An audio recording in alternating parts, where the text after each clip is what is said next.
of course, so that it records there and it records here.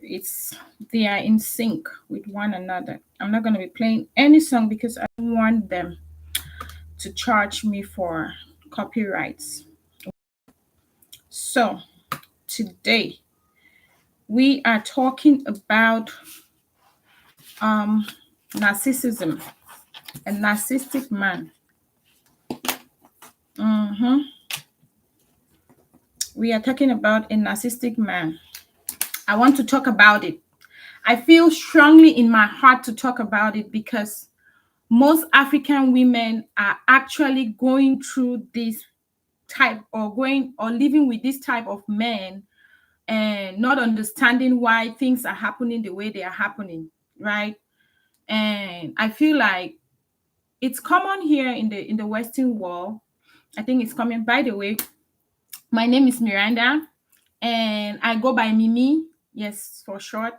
I go by Mimi and I have a YouTube channel. I'm sure you must have seen the link on EC. Right now, I even just shared a link where I'm live on that YouTube channel right now, as well as I'm live here with you guys on Facebook. Invite all your female friends, whatever they are doing, washing dishes, cooking, whatever it is that you are doing. Invite them, tag them, share the link to every group that you are on Facebook, especially African communities where we can have these African women come and learn something today and know that some of these things that they are going through in their marriage could be hereditary or just the environment that their husband grew up in. Right? So help a sister, share it. If you are a pals and you're watching this, please help me go to pals and share this group. Tell them that Mimi is live on EC and they need to come and hear something. Maybe that thing that hubby has been doing constantly is because he is a narcissist without even knowing. The truth is, most of these, like 90% of these African men they've never heard the word narcissism before or narcissistic before. They don't even know what it is. Some of us Africans will say, oh, maybe my husband was placed under a curse. Oh, maybe somebody bewitched him. Oh, this, oh, that. But these sometimes are caused by hereditary factors in their genes. Hereditary means they inherited it. It's found in deep-rooted in the blood, deep-rooted in their veins. Sometimes the environment where they grew up could also play a role in making them behave or speak to you the way they do. So invite all your lady friends to come and watch and learn something today. By the way, it's going to be on my YouTube channel for anyone that will miss out on it here on EC. You can always go to my YouTube channel. I'm in sync right now, my computer and my phone. I'm using my phone here and I'm using my computer there for a YouTube channel where I'm live recording it there so that it stays there. Because once the video is done on EC, thank you, darling. Thank you for the like. Please help me share in pals and encourage them all to come and learn. I'm sorry that I was unable to share it in pals. I just kind of, my attention was on EC because I have had to talk to women in the last couple of days that I feel like what they are going through is because they are, these traits or these things they are complaining about are narcissistic traits and they don't know how to deal with it, right? So many marriages have failed because the man was a narcissistic man and the woman did not know how to go about it, how to handle it, right? So, but today we have to start from the root. Know what a narcissistic man is, right? And then the cause of it. And then I'll give you some of these characteristics, some of these points. I think I have 8 points where you can pin your finger on to know that these are some of the things or the traits that makes up a narcissistic person. Okay, so invite all your lady friends to come and watch, especially African women in all the African communities where you are. I'll really appreciate if you can do that. Okay, so like I said, I have a YouTube channel. I go by Mimi, and the YouTube channel is Go to Mimi. TikTok is the same, Go to Mimi. So everywhere now, I'm trying to be in sync using one name. go to Mimi here.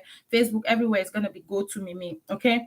So thank you very much for watching. Thank you for turn keeping putting the things that you were doing on pause just to watch me, or maybe you're still doing those things and you're listening to me. I really, really, truly, truly, truly appreciate your time and your effort to be here with me right now.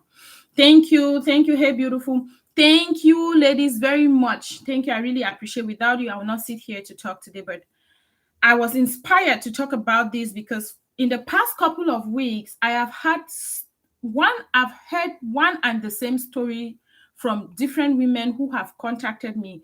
Some of them I have deliberately decided not to share the stories that they shared with me on our EC corner, but just help them in the background and then ask them if they wanted more advice. And some of them were contented. They said, no, we are good. Some of them said, maybe let me follow what you have said in a couple of days and see if it doesn't work, or months, and see if it doesn't work, then you will have to share in the group so that other ladies can give me their ideas or their input on what I'm going through, So it's a trend that I have noticed in the couple of days, and I felt like, let me talk about it, because a lot of times we Africans, we always like to associate bad character or consistent bad character to witchcraft.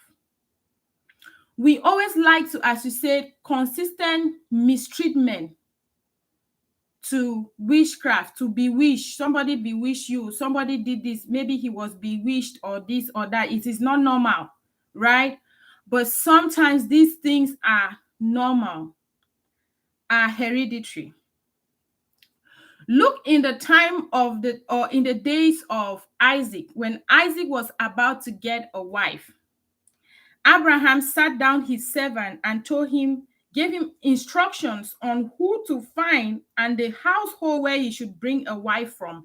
And he gave him specifications. If you do not know that story, go and read that story. That is why it is very important for you to always check the background of the person that you're going to be spending the rest of your life with, their family history, right? But guess what? In our day today, we say, oh, it doesn't really matter because guess what? I'm in love. Love covers all, love conquers all, blah, blah, blah, blah, blah, blah, and stuff like that. There is a reason why God says that we should not be evenly yoked with unbelievers. We should be careful who we marry. We should at least do some background check before you settle down with somebody, right? Now, a narcissistic somebody sending me a message and it's distracting me. Narcissistic disorder is a disorder in which a person has an inflated, or a person feels that they are very important. They are important more than every other person. If a narcissistic person were to be here, they would think that they are more important than every other person in the room. This lighting is not good anyways, but we'll manage it. I prefer the video quality on my YouTube than here, but it's okay. So it's a disorder where somebody thinks that they are more superior or more important than other people, right? And it is mostly or commonly found in men. In 10 men, you can find 8 of them or 9 who are narcissistic. That's the percentage. You can do your research. Yes. That's to tell you that sometimes some of the things that you go through are some of these hereditary traits of narcissism that is running in their veins without them knowing. Some of it could be the environment where they grew up in, right? The cause of narcissism is unknown. Nobody knows what causes it, but it might have been genetics, right? Or the environment where they grew up in. Now, how can it be the environment? I'll focus more on the environment where they grew up in, because that one is a little bit common in our African society, where we see that a man grew up in a family where his father got married to 5 wives. He decides that he's going to also get married to 5 wives. His environment has somehow influenced his decision of marrying, right? You see, one of the common thing that is being spoken in the African community is, oh, it's okay for an African man to cheat, but it's not okay for a woman to cheat. It is a taboo for a woman to cheat, but it's okay for a man. Or an African man can marry as many women as he wants to, but it's not okay for an African woman or a woman to marry as many men or as many men as she wants to, right? These are some of the traits that you can tell that it is caused or it is influenced by the environment. These are environmental factors playing its role, right? Now, I'm going to talk about this more details when I start giving the points. And the first point is, point number one, how do you know that you're married to a narcissistic person? When they talk about themselves a lot, they don't want you, they don't talk about you. Everything is me. I want to go on vacation here.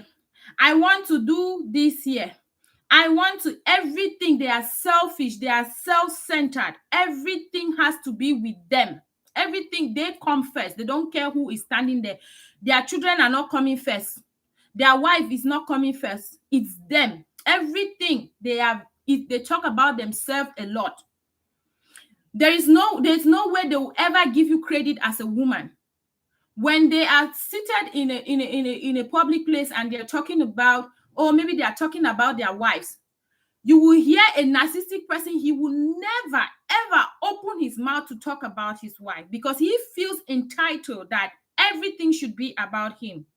And he sees no reason why you people are talking about your wives, right? To him, it should be about him. And that is why a narcissistic person will always try to change the topic to make it focus on him. Selfishness, self-centered, entitled. They feel very important. Nobody is important. They can never, ever, they can even say, hey, you have a very beautiful wife. They will not answer. They'll sit quiet because they want you to tell them that they are handsome. You have a very, oh, wow, somebody is even appreciating you, the woman, you're walking by your husband, for example, and somebody say, oh, wow, I like your dress, right? And he is angry, and you're wondering in your heart, but why is it that somebody is appreciating me and my husband is angry? You will be thinking all type of things like, what is going on in his mind? These are characteristics of narcissism because he feels like that compliment should have been given to him and not you. And that is why he will never compliment you. You will wonder and say, but why is it that my husband will never tell me I am beautiful? Why is it that my husband will never tell me my dress looks good on me? Why is it that my husband will never appreciate the little things that I do in this marriage for this marriage to work? It is because he feels like you are not important. He is the one that is important.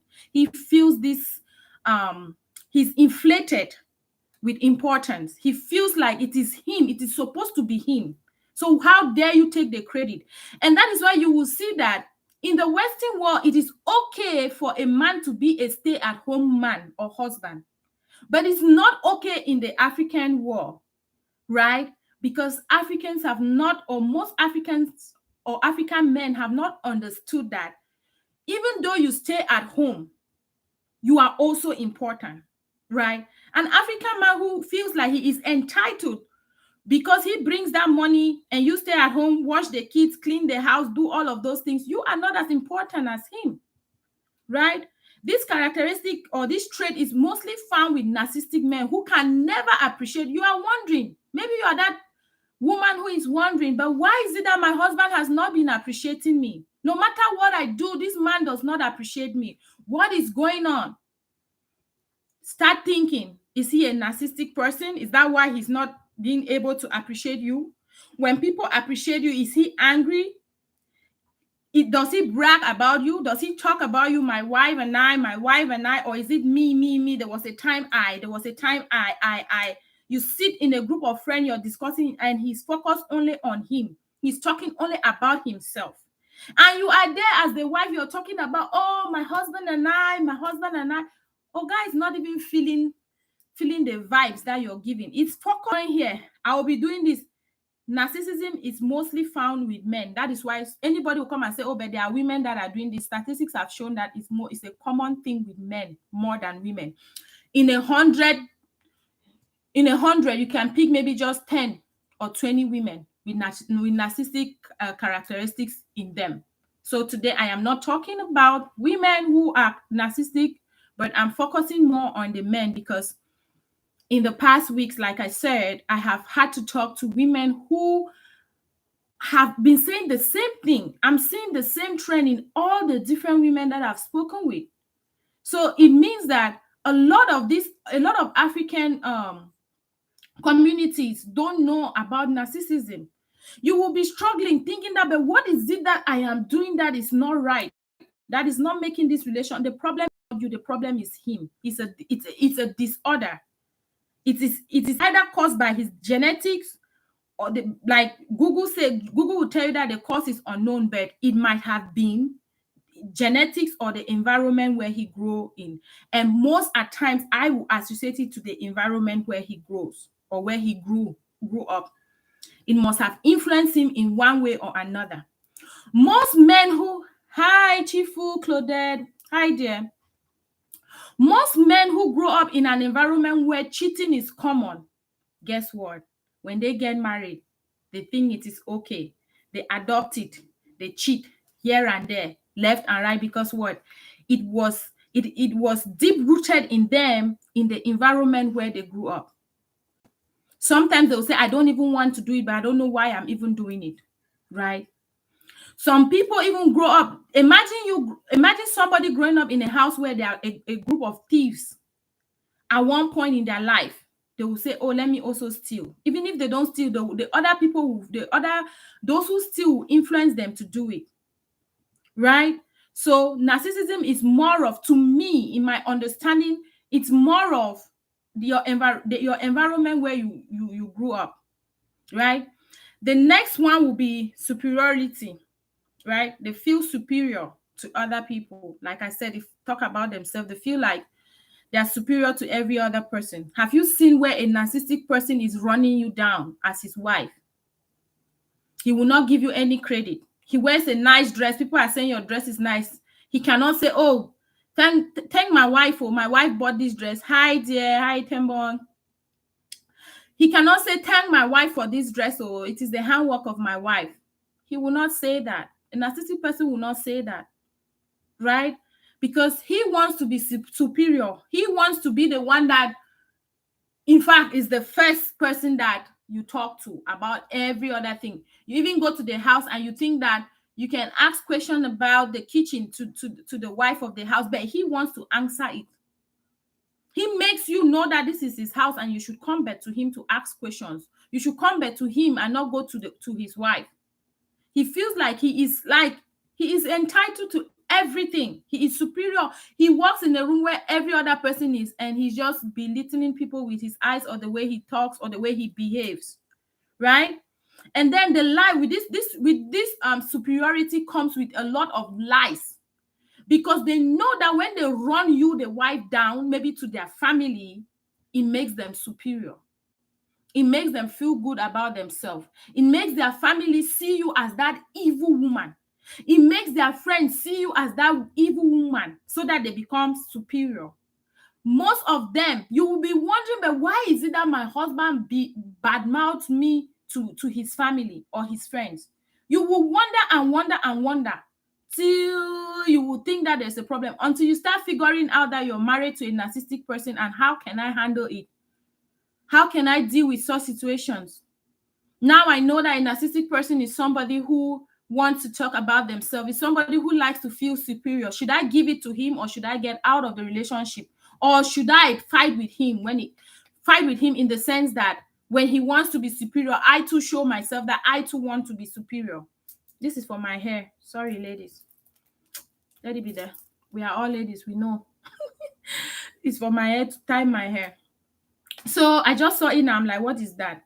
So a narcissistic person would want to be superior, and because they want to be superior, they will always bring you, the wife, down to their friends, to their family. They will never talk about the good things that you do as a woman. Never. If you hear your friends, your husband's friends, talking only about the things that you have done that are wrong, my dear, know that don't blame them for once, because he is the one that have told them that you are bad, and they are acting upon what he said to them towards you.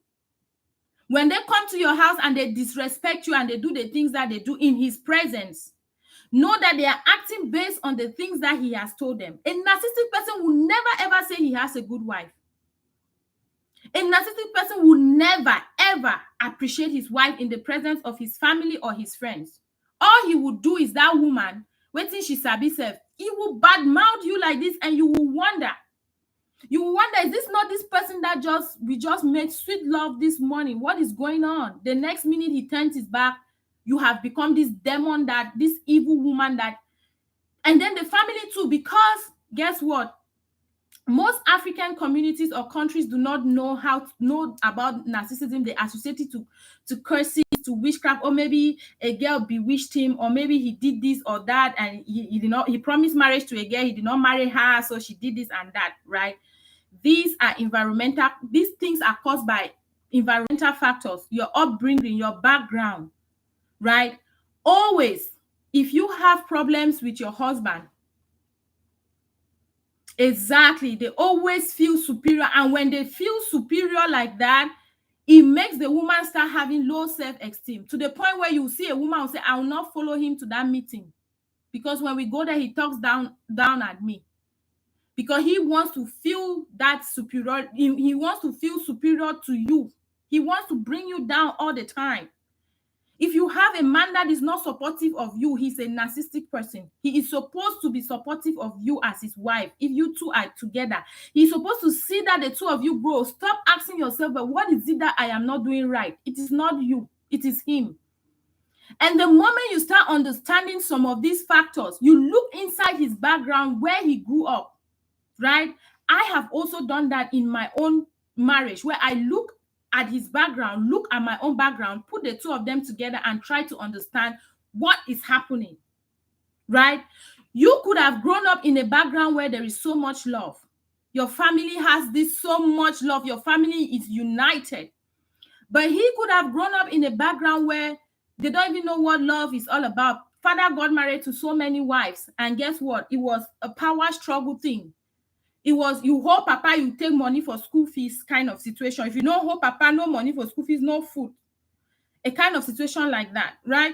You want to sit down when you and your husband are having consistent argument on or quarrels or fight on a particular topic.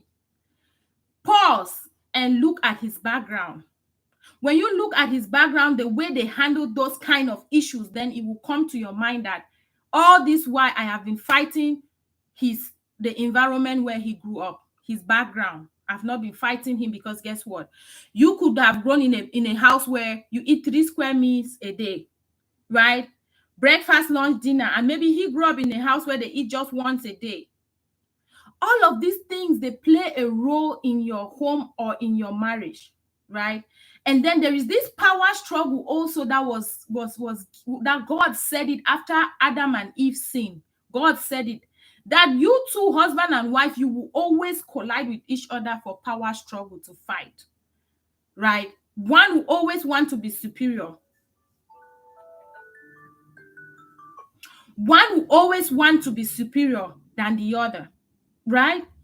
So the third thing would be, after them talking about themselves, feeling superior, they like for people to praise them. They like for people to praise them, to hail them up. When they are entering the room, let people shout, oh yes, now your shoe is, your hair is, your dress is, oh, your watch, your car, right? These are some of the traits of a narcissistic man. They like praises, but they cannot give praises. Stop asking yourself, why is it that my husband is not appreciating the things that I am doing? Look inside his background, his family, where he comes from. Are they the type of people who even appreciate? Start looking. Look inside some of those things. You see a family where a girl will work her life out to satisfy mother, sister, brother, uncle, aunties, even relation in the village. When she hears that there is a funeral in that compound, even when they were not married, she will cook a big flask of food or a big pot of food and carry there. But nobody will be even appreciating what she has done, right? And then she finds out, she at the end of the day, She finally marries this boy, and this boy is not even, or this man is not even appreciating her. What do you expect? Like I said, environmental factors play a role, genetics play a role when a person is narcissistic. We see some of these things as women, but we ignore them because we are also ignorant. We do not know that some of these things can, in the long run, affect our future, right? But now you're already in it, and he's bringing out this trait. There are only three things you can do: leave the marriage, study what a narcissistic person is and try to work your way around it, or behave like him, because narcissistic people hate when you behave like them. If you figure them out, there's my friend, I tell my friend all the time, I said, girl, I am that woman that once I figure you out, once I know the game you are playing, I beat you to it. I study it very well and I beat you to it. Right? Like I said, they require praises, and that is why a narcissistic person will never tell the family about the good things you have done. They will only tell the family or their friends the bad things that you are doing, and they will make sure that even when you are doing these things that are good, they are still saying bad things about you. Yes, they will still say bad things. Oh, my woman, that one, she's not even innovative. Common idea to give me for business, she does not know. That one does not even know anything. Should a husband be saying those things about his wife? The answer is no. The answer is no. But because he feels like if he begins to praise you, other people will praise you. Guess what? Your star will shine, and then his own, it will dim his own, because he is somebody who wants that everything should be focused on him, right? He will not give you that praise. So stop asking yourself, why is it that this man talks about himself all the time? Why is it that this man feels so entitled, feel like he's just too important than me in this marriage? Why is it that everything is about me, me? He only talks about himself. I want a new car. I want a new shoes. I want to buy a this. I want. He's never saying we. It is I. He is sick. He is sick and he needs help. He needs help. He needs to sit down with somebody, a psychologist, who can tell him how to fight these instincts or this behavior or these bad habits of him, because these are deep-rooted bad habits that you cultivate and it becomes a part of you and you feel like it is okay. It's not okay. Narcissism is not okay at all. Most African marriages are suffering with, women are suffering with narcissistic men without even knowing that these men, they are doing all of this because they are narcissistic men. A narcissistic man can cheat on you and beat you and add on it. You open your mouth to speak, he will add beating to it even. He will do whatever he wants to do because he feels superior. And that is why he will never show you that he is remorseful. If he cheats or you find him doing something that is bad and you try to correct him so that you two can move forward or grow together, he is very defensive. They become very, very defensive because they always want to be the topic of the day. They always want to be superior. They always want to be the top, right? So they feel important. They want good praises. They want you to be praising them. They don't want you to talk back, to give them bad review. They cannot take bad review. Tell a narcissistic man, oh, for example, this food that you prepare had too much salt in it. They will not listen to learn. They are already becoming defensive, or attacking you or looking for something that you did that was wrong. Anytime that you try to correct maybe something that he did, he will bring up something that you also did, because he wants to feel better. He will not say, oh, really? I'm sorry. It's also hard for them to apologize. Oh, really? I'm sorry. I never even thought that I hurt you the time I said this thing to you like that, right? He will say, oh, what about you 3 days ago? He will start bringing the things that you had done some days back. Meanwhile, you're trying to correct him for something that he has done now. He will bring your own things that you have done many, many, many years ago. And you will think that your village people are playing a song over your head or over his head. No, your village people are not playing any song over his head. Right? Now, the fourth thing would be entitlement. He feels entitled, like you must fulfill his request. That's why you will see that even when a narcissistic person is asking for, let's say, for example, let me use a common thing like sex, right? He feels he's entitled to your body. He feels like you are not supposed to be tired.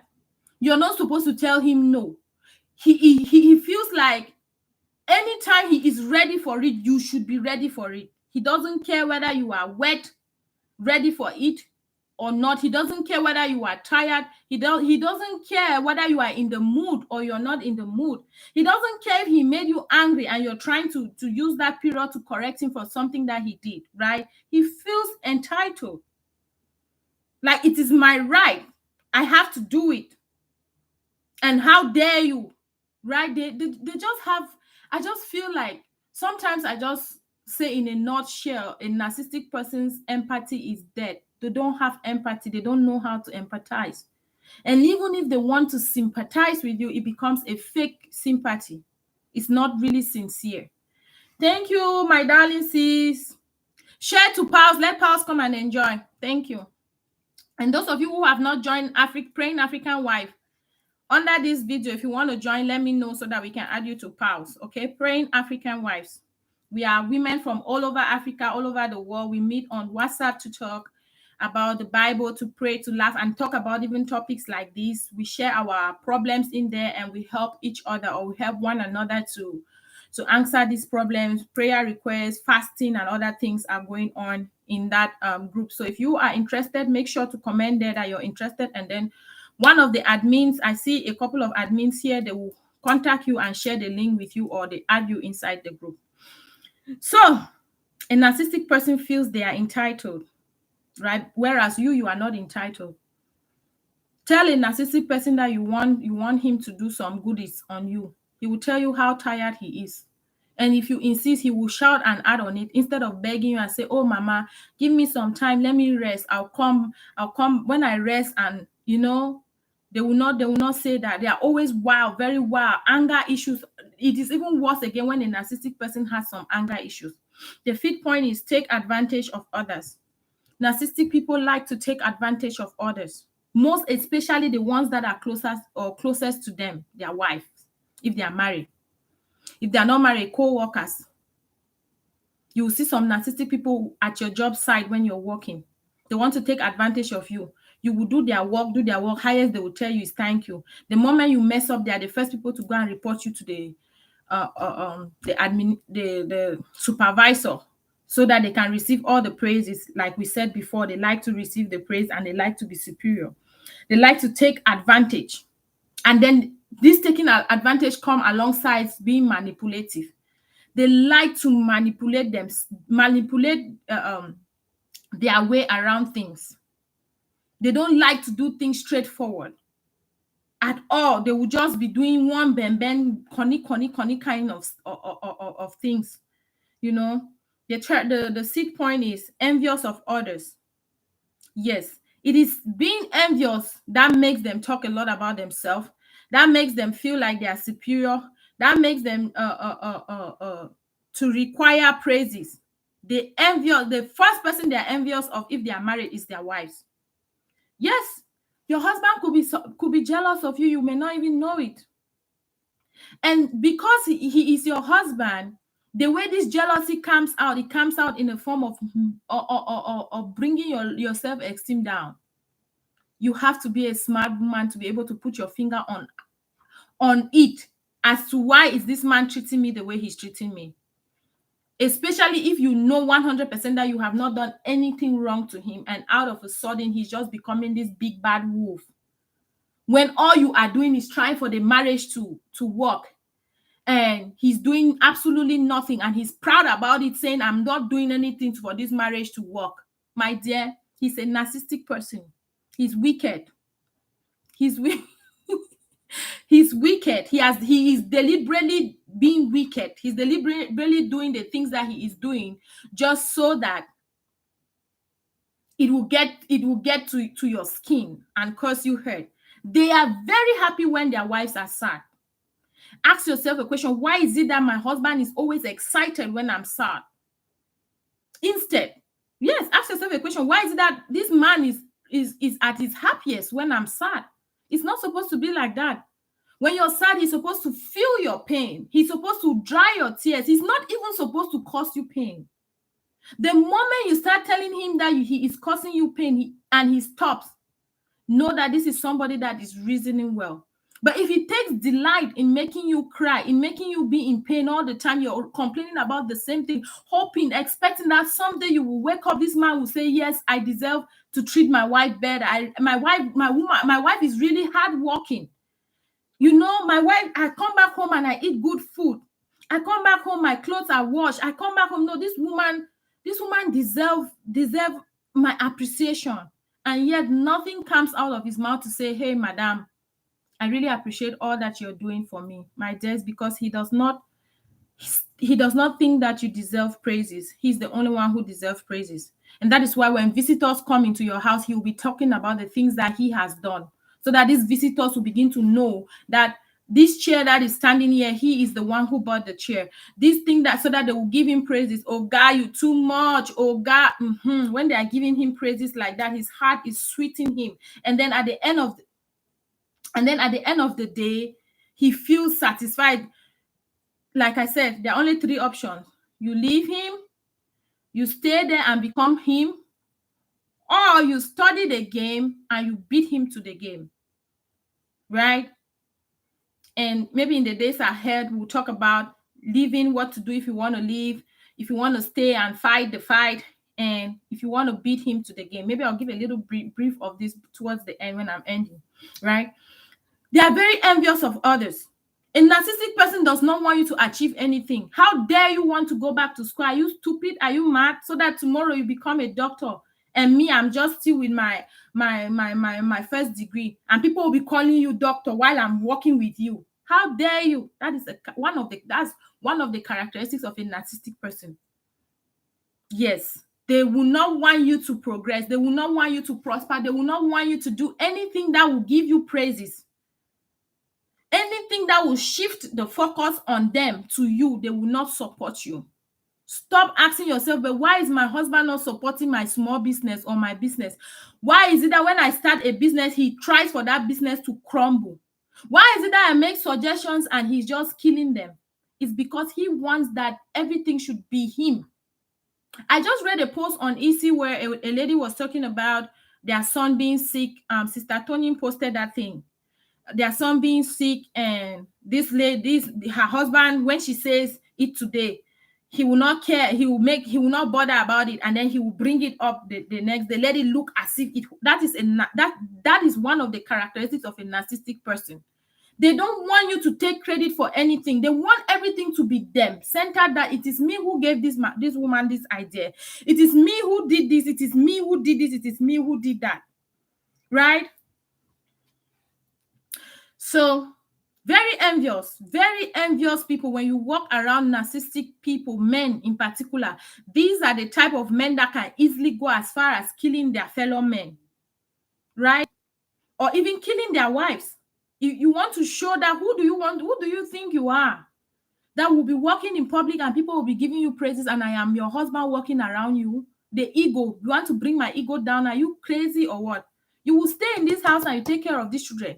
And then this is where you begin to see manipulation start coming in. You say, oh, but if you go back for school, do you really even think that you have time for these kids? Instead of coming out clearly, right? They will not come out clearly. They will manipulate their way around it and make you stay home and not take that decision to go back to school or to start that business or to do something. And then at the end of the day, they'll blame you for not going to school. And guess what? Family and friends who did not see what happened in the background that only you and him know will support him. Will say, but yes, what reasons did you have to stay home? When he was going to school, what were you doing? Nobody will see that while he was going to school, you were washing, you were ironing, you were looking after the children. You were doing other small things there to make the home stay together. You were putting aside your own dreams just to give your children that future that they need to have their father in their life. There is a state here, I think it's Georgia, if I'm not wrong. There's a state here that they say that a child with a broken home, that, like, for example, I think the way they said that thing, just to make sure that I'm right, I'm not sure if I'm right, but If I remember it correctly from what I read, they say it is better for you to stay in a home with a father who is it is better to have a father who is a rapist than no father at all. I don't remember what that state is, but after this, I'm definitely gonna search that state just to make sure, right? So it is in this moment that you begin to find some of this kind of statement upsetting and causing confusion in some certain situations, right? He will bring all kind of manipulations, and then at the end of the day, the family will say, but time where people, even fellow women will join to mock you, say, but time where he be the go school, when he was going to school, what were you doing? Nobody will see that if you had gone to school, your children will not be where they are. He will not even be where he is if you had chosen to go to school. Right? The house will be in chaos if you had chosen to go to school, because guess what? If you now say, okay, I am going to forcefully go to school, right? What happens is that you will go to that school, yes, but you will also still take care of the children. You will still take care of the house. You will still take care of yourself. And you will still take care of him. Meanwhile, he's focusing on his school and his job. You see? So at the end of the day, you will say, you know what, one has to go. And then you start prioritizing. You prioritize, you say, you know what, I think this school should be the one to go because I want to be there for my children. I want to be there for my husband. You're still showing as women, being that loving, being that caring.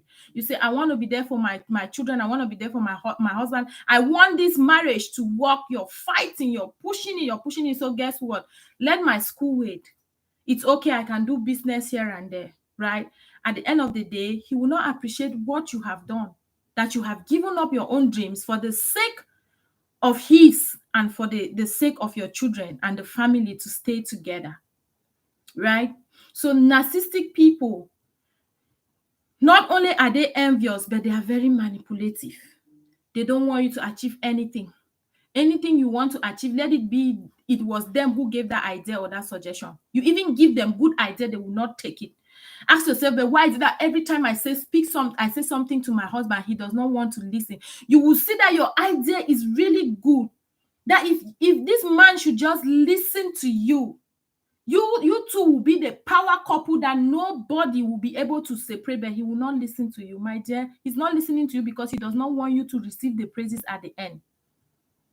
That's the truth.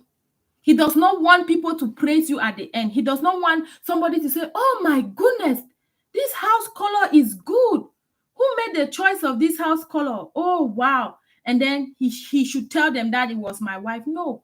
You want to say it is me who did it. I'm the one who picked out the color. I'm the one who chose the plan of the house. I'm the one.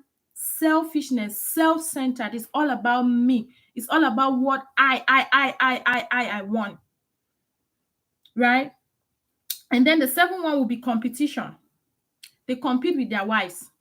That's the first closest person that they compete with. I'm telling you, they compete with their wife. You may not know that he is competing with you until you have figured him out. Then you will start seeing some of these things. Like I said, there are only 3 ways to deal with it. You either exit because they will never change. If a narcissistic person change, it means that the Holy Spirit, you went to God on your knees, you fasted, you cried, you prayed day and night, because there is nothing that I believe that there's nothing that God cannot do. If he turned the heart of Saul to Paul, who is your husband's heart that he cannot change? Right? Because guess what? All of this contempt is in the heart. It's coming from the heart. It's in there and then showing outwardly through their actions. Right? So that's why I say, if you know how to play the game, if you know what is going on, so many women don't know that their husbands are narcissistic men. That is why they are unable to break through that same cycle that they find themselves all the time begging him, oh, it is me who apologizes all the time, because he wants to be superior. How dare you want to bring him down? How dare you make him? Why are you asking yourself, why is it that it is me always apologizing all the time? This man, it is hard for him to apologize. These are some of the traits of a narcissistic person. And remember that they are very manipulative. When they come to marry you, they will speak heaven and earth to you. They will cry, they will beg, they will do all sorts of things just to make sure that you say yes to them. And then when they have finally gotten you, they don't have any time again for all of that drama, begging you, running after you for what? Not especially when they also have money in their pocket. Now I have money in my pocket. Are you kidding me? I should come and be begging you for what when I have money in my pocket, and this money in my pocket can fetch me more women. But if you are a smart woman, you start thinking, instead of thinking, oh, my enemies, my problem, my enemies, you start thinking about the root cause of why he is behaving the way he is behaving. Is it genetics? Is that how his father was? You start looking inside their family as a woman. Who in their family is also bringing out those characteristics? This one is a womanizer. Is his brother a womanizer, or his sister, any uncles, cousins?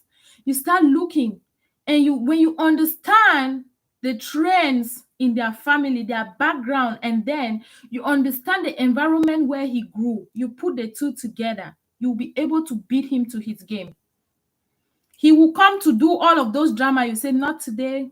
I know who you are. In your mind, you're saying, not today. I know who you are. You can receive all the praises. You can draw all the attention to yourself. You can talk about you, whatever it is that you want to do. But you're not going to bring my self-esteem down. You're not going to belittle me. You're not going to change me. I'm going to go to that school, and we are going to take care of these children equally as if we gave birth to them. When you start making some of these decisions for yourself, because you already know the game that the game that is on, you have studied the game, you have read the manual very well. You now know, okay, this puzzle fits here, this piece fits here. When I do like this, he does this. When I do this, he does this. When you figure it, but that it takes hard work. 99% of women here in the Western world who complain about having narcissistic husbands, they tell them to divorce. They tell them to leave them because they will never change. And then, when you also go to the court to have a divorce with a narcissistic person, the drama of it is never, ever easy. It's even the worst again is if you have children where you will be seeing each other all the time. He will make sure that your life is a living hell. That's that story for another time. They compete with you secretly and openly. If you figure it out, you will see that maybe they do it kind of like openly. Some, first of all, start secretly. They secretly start competing with you. You're wondering, but why is my husband behaving the way he's behaving? He's secretly competing with you. You don't even know, right? Then the last one that I wrote on here, maybe I'll have maybe 2 more points to talk about, is they want to be, I think I talked about this, but I did not expatiate. They want to be the center of attention, right? They want everything to be focused on them. They will lie to their family. All that their family know about you is you're a bad woman. There's no good thing that has ever come out of his mouth concerning his family towards you. That's a narcissistic man. And that is evil and wickedness. He cannot tell his family that, oh, you see this house like this. I wanted us to be paying rent, but my wife suggested that we should buy a house, that instead of using that money to pay rent, it will be better for us to do mortgage. They can never say, oh, you see that piece of land there? It is my wife who suggested that we should buy that piece of land. Never. They can never say, oh, my children who were going to this school, my wife suggested because of this. No. They want to take all the credit. And because they paint you back to their family, who are also as ignorant as they are, do not understand who he is or even know him better than you, right? They will just play along and really make you think like you're a bad person. You're a bad woman. Sometimes you think that your husband is not fighting. No, sometimes you think that, why is this man not defending me in his family? It's because he's the one that is giving them the bad information about you. How do you expect him now to go and stand and defend you? How do you expect him now to stand? Other times you just say, just let them be, focus on us. You are wondering, but how dare his sister speak to me like that?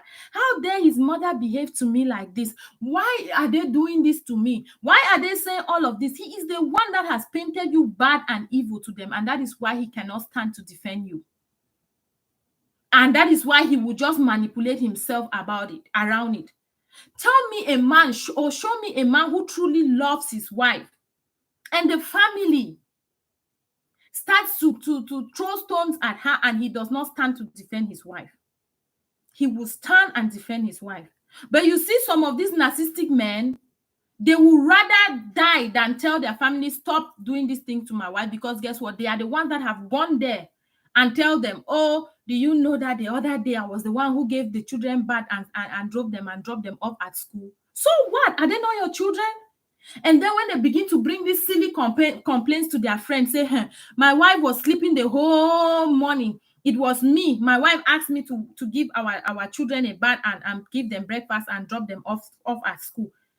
As if it is only you who is supposed to be doing that. As a father, he's not supposed to be doing that. And then the stupid friends and stupid family members too, who hear him talk about this stupidity, who join him in their own stupidity to make you look like you're the worst sinner on earth. Nobody will say, oh God, what were you expecting? Is it not you and your wife's children? At least you have done it for one day now to know how she does it for all the other days that you have not been doing it. Nobody will say that. They will say, she was sleeping. You gave the children a bath, fed them and dropped them off at school. Then your wife must be very lazy. You know? Then your wife must be, ask yourself, why would he even first of all go in the first place to go and be complaining about silly, foolish things? It's because he wants the glory. It's because he knows that when he starts speaking about those things that you have not done right, or those things that he wants praises from, because he knows that when he starts telling them that, I prepared my children for school. My wife was sleeping and she told me to prepare my kids for school. I prepared them for school, fed them and dropped them off. You will say, oh, you are a man. The praises will be coming. Oh, you are a man. Good job. That is what he wants. That's what he is looking for. The praises that comes with that lie. The praises that come with that stupidity. You watch some of these American movies, you see wife will say, oh, baby is crying. Oh. The wife is saying, baby, it's your turn. Or baby, it's your turn. The man will say, I know, in sleep, and he goes. That's what is happening. Some of these American movies, yes, they may exaggerate, mostly in science fiction. But when you see family-oriented movies, these are things that are happening. I'm talking from experience living here for 8 years now. I'm talking from experience living here. I know so many stay-at-home dads, so many husbands who are stay-at-home husbands here in the US. And they do so well. They do so well managing the house. Ask yourself, how many African men will say, I want to be stay-at-home, changing diaper, dropping the children off, cooking, doing cleaning, doing all of that? They will not. Am I saying that the men here are not narcissistic? They are. There are a lot of them too here who are very narcissistic too, right? So they want to be a center of attention. And because they want to be a center of attention all the time, lies will come in. Competition will come in. Jealousy will come in. They'll take advantage of you. They'll manipulate. They'll feel entitled. And all of this is just so that people should be praising them. Oh, you are a man. You're a man. I have a PhD in this. I have a degree in this. When they are talking about themselves like that, and people are praising them, oh yes, doctor, good job. It is giving them some form of satisfaction. They don't care if they are receiving that praises at the detriment of their wife or at the detriment of even their children or the people that are around them. They do not care. They focus only on them, right? And then sometimes these narcissistic men too are very stingy. Sometimes these narcissistic men too are very stingy. You will wonder why your husband does not give you money, but he gives to other people who ask, right? He knows what you are capable of doing with the little money that you have. He knows that if he gives you 100,000, you will multiply it to 200,000. And he doesn't want that, because guess what? When you multiply that 100,000 to 200,000, you start receiving praises. So guess what? He will not give you that money. He would rather give somebody, because he would rather give somebody and then tell people that I gave that person. Or when people start praising that person will say, oh, don't praise me, or praise this man, it is this man who gave me this money, oh. And sometimes he will give this money to these people openly so that people should see it and give him the praises. Remember, he wants to be the center of attention. So everything he's doing comes back to him. And then another thing too is they don't like correction. You cannot correct a narcissistic man. The moment you decide that you want to start correcting a narcissistic man, there will be problem. A narcissistic person is not really polite. The only time they are polite is when they want to be manipulative, when they want to take advantage. That is when they are polite. Ask yourself that, why is it that so many African men become so nice towards the period when they want to have sex? Have you ever asked yourself that? But Oyibo man, in the morning, or most Oyibo people, not all, most, in the morning, they wake up, they kiss their wife, good morning. They hold hands. They go to shopping mall. The church where I attend here, right? I think we are only like 4 blacks in that church. A very big church. Whenever it's time to pray, when I look around me, and I'll say it's an elderly church. This church really has the blessing of getting old. Like the people that are there are really elderly, both elderly, young, and youth, but more of, you really see somebody that is like 90 still looking like 50, like that, right? You see them, when it's time to pray, you see them grabbing their wife's hand. How many times have you gone to church with your husband and you want to pray, you hold your husband's hand and you two pray? You see them grabbing their wife's hand. You see them even in church leaning on each other. Am I saying that they are not having marital issues? Of course they are having these marital issues, but then again, when they are out there, you see the love. You can tell what the atmosphere is in the house sometimes. All the couples that I have visited or that we have visited as a couple as well, when we get inside their home, when they invite us for dinner, you see the husband, when he opens the door and say, oh, my wife is in the kitchen. What do you want? Can I make you some sweet tea? Can I do this? Can I do this? He's offering things to do. You go sit down. When it's time for the wife to set the table, he is getting up to set the table. Most of you who are in the Western world can testify of this. That yes, although 80% is doing all of these good things I'm telling you, there's also another percentage that behave just like an African man would just sit down and wait for everything to be brought in front of him, right? But almost all the Oyibo people that I have gone closer to them, that is one thing that I always want to look, right? Even if they are doing it just because there's a guest in the house, what is the harm in it of for you to covering yourself up in the presence of a guest? Ask your time, how many times has your husband brought his friends and join you to set the table up? He will not. He will not. Right? I would say some of us are fortunate enough because this is a character trait that I would say that, should I say it's because we are interacting with other couple that my husband gets to do some of these things? I don't know. Maybe he's just doing it maybe because he likes to help me do this. Like when we have guests, he will ask, what drinks do you want? He will serve even the children, the kid. When I'm serving the table, he will even come and tell me, don't use this plate, use this plate. Do like this. Sometimes he knows that I like to cook a lot. He will tell me you're not cooking a lot. You're only making 2 meals. If you want to have maximum, you can do 2 meals and that is it. This you're filling up the table and no day, because at the end of the day, it is me that will be in trouble to massage feet that is hurting or back that is paining. So make sure you stick to the plan. 2 meals, right? Maybe he's doing all of these because we associate with men who do that. And when we go inside their homes, he sees them doing all of these things. So he is cultivating that habit to be doing it. Wherever we have guests in our house, when I'm cooking, he's helping me like plantain. He will come and ask me, what can I do? After arranging the house, cleaning the house, right? He'll come and ask me, what can I do? I say, I have plantain. Do you want to peel plantain and just cut them for me? He'll peel them and ask, okay, what shape do you want me to cut them? When he's done with that one, he'll ask me, okay, what is the next thing that I can do, right? So it's all about you two struggling to be together, even in the eyes of the public, even if you fight like cat and mouse in the background, right? But once people are involved, you have to fight. But with a narcissistic person, right, you will not see that. right? With a narcissistic person, he will want to make sure that everybody knows that this food you're eating, he is the one who cooked the food. You were sleeping the whole day. You were sleeping the whole day. This one, what can she do? She cannot do anything. You know, when somebody is praising their wife, instead of him to join them and praise you, he will not praise you. He will just sit quiet. And then when these people have left, he will say, did you hear?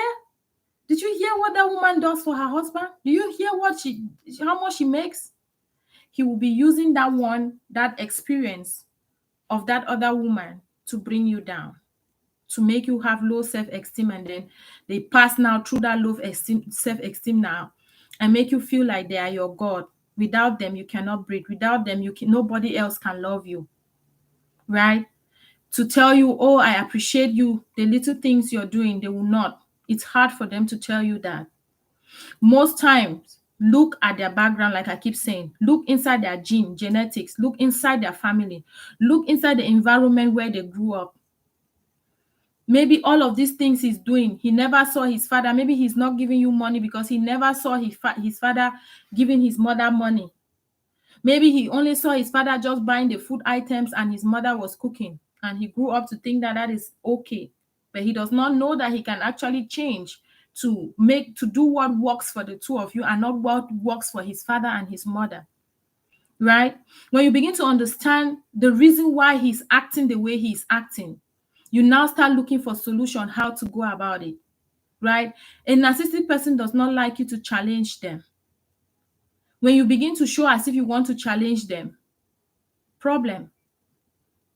They try as much as they can to belittle you, right? So ask yourself, these issues that we are having in our marriage, is it because this man is a narcissistic man? Or is it just because he is just ignorant? He does not know what he is doing. What is that thing that is causing this man to behave the way he's behaving? Not to appreciate me, not to value me. They will not value you. They will find your opinion worthless. They will find everything you do worthless. Even if you're making $1 million, they'll still find it worthless. They will not appreciate it. No matter what you do, you will walk with him like this. Your dress is nice. He will not tell you your dress is nice. But he will go to that party and make sure that he compliments a woman by your presence so that you hear it, right? And then one thing that has just come to my mind that I almost forgot is that a narcissistic person uses the closest person that is by them or closest to them to feed off of that ego, to feed off of that superior of being superior, right? If they are not married, they'll find one particular co-worker that they will use that co-worker to feel better about themselves. If they are married, it is their wife. They will want to suppress you. They want to show you that power. Say, now me. You will give him a good idea like this, he will not buy that idea because he wants his own idea to stand, no matter how you say it. He has soon forgotten that you are his helpmeet. He has soon forgotten that, oh, you know what? This thing my wife is saying, let me try to even reason with her and see how it helps, right? It is all about him. So once you figure this, what can you do? Once you see that, you put your finger on it and say, oh, so all of these things this man has been doing is because he's a narcissistic person. He's a man who is selfish, who only thinks about himself, what I want, what me. Oh, okay. Let me look inside their family. Now you're struggling to find out ways to go about it. Let me look inside their family genetics. Is his brother like this? Was his father like this? His sisters, are they like this? His cousins from father's side, because the gene most of the time comes from the father's side, right? They'll say his cousin, even mother's side, are they like this? You begin to look, you say, oh, okay. 2 of his brothers have divorced twice. And I've seen that he's been bringing some of these traits, these divorce traits around now. Okay. It could be a genetic thing. It could be an environmental thing. All right. Oh, this family, I see that they are not united. They are very scattered. Somebody can just get up and go to Canada. The whole family will not even know where the person is. They have not told themselves where they where they went to, right? But in your own family, before you make such a move, You have told maybe your mother, you have told maybe your sister, one or two person in your family will know that you are traveling to Canada. Whereas in his own family, they don't care whether you go to the moon or to the sky, right? Maybe because of security reasons, protecting themselves or whatever the case may be.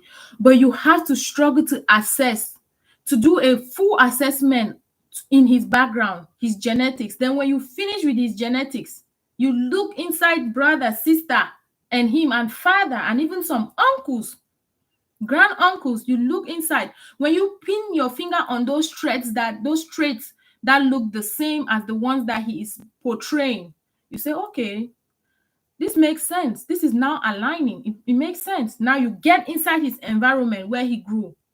Where did he grow up? Did he grow up in a broken home? Did he grow up in a like that, smoking and doing all of that? All of this. Did he grow up? Did he grow up in an environment where cheating was okay, was a norm, was being praised by his family or his friends? You start looking at the environment, looking at the background. Did he grow up in an environment where they did not like school? Because one of the ladies that I talked to recently she has a PhD, and her husband still has high school. They call it high school, right? High school, yes. Advanced level. And she wants him to at least get something after that advanced level, but he does not want to, right? And then I asked her, what is your reason for wanting him to get maybe something higher than what he already has, a university degree, as what she was saying. She said, well, it's because when we go out and we are talking in events, and we are talking, the words that he is talking, the way he speaks like an illiterate. I don't want my husband to go to school just because of the events that we are going to be attending, but it's for himself.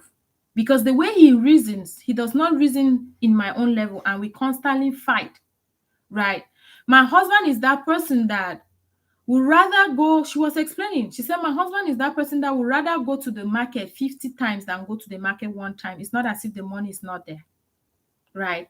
But when I sat down with him and I started explaining to him that it will be better for you, it reduces costs and gas too when you drive to the store, and then you just buy everything. Just make a list and just buy everything that you need. In a day, she said, in a day, her husband can go to the store 7 times. 7 times, right? And now she said, after looking at everything, she feels like if this man goes back to school, there are some classes that he will take in school that will open his brain, that will open his mind in his way of reasoning, right?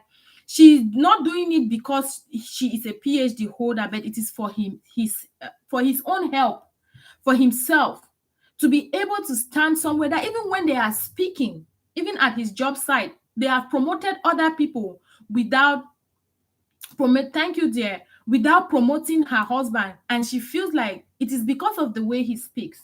It's not because of the certificate he has, because the other people that they have promoted them, some of them don't even have that high school. Some of them are high school dropouts, but they have gotten promotion before her husband.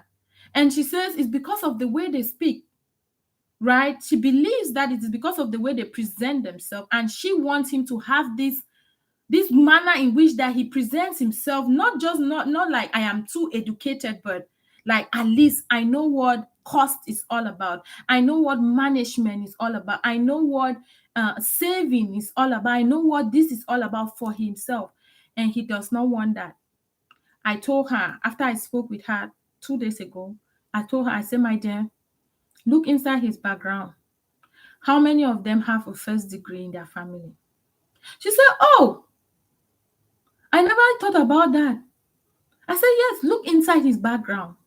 Sometimes when you have marital issues, calm down, chill, calm down, look inside his background and look for the root cause of it. You will fight on top like this, you will never know.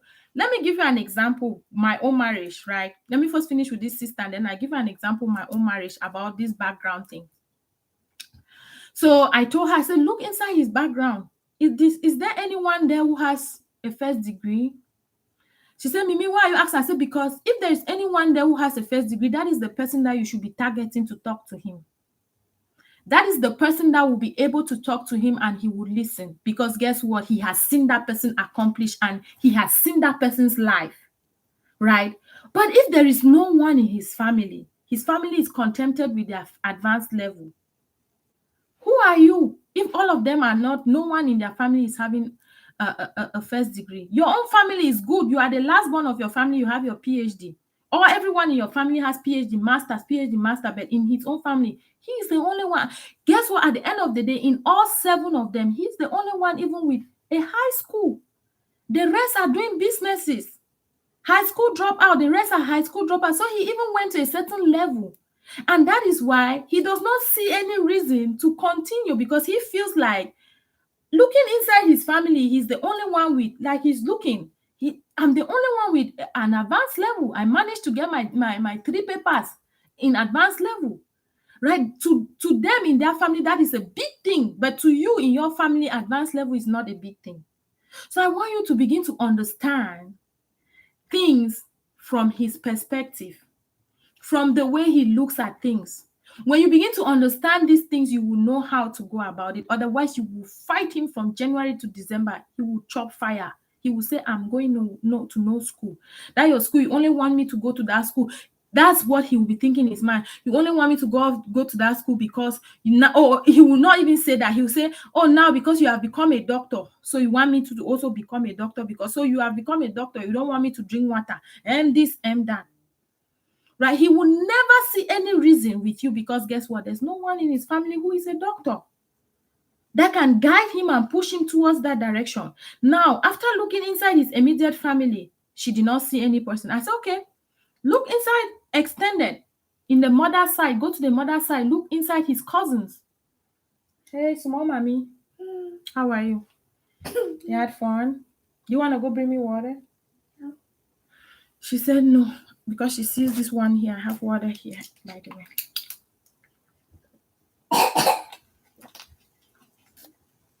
So he has looked inside it. She has looked inside his family. He has looked inside his family. There's nobody that is bigger than him.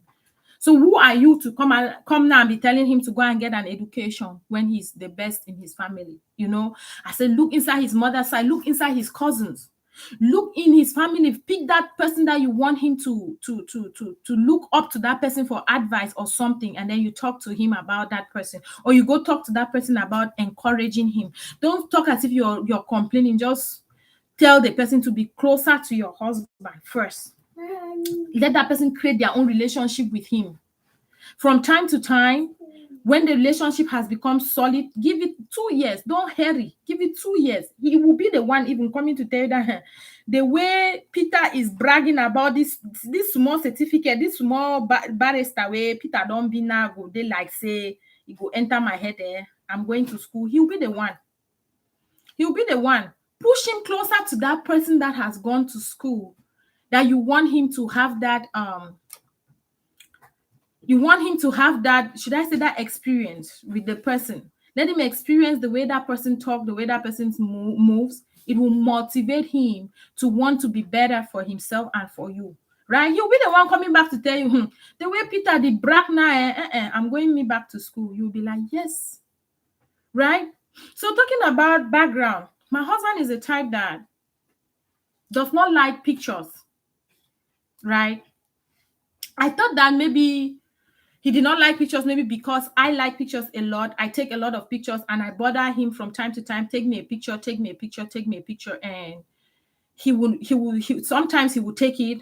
Other times he will grumble. Other times he will say no, right? And then when I go like, let me take a picture with him, right? He will say, oh, me, you and this your picture, all the time, you and this your picture.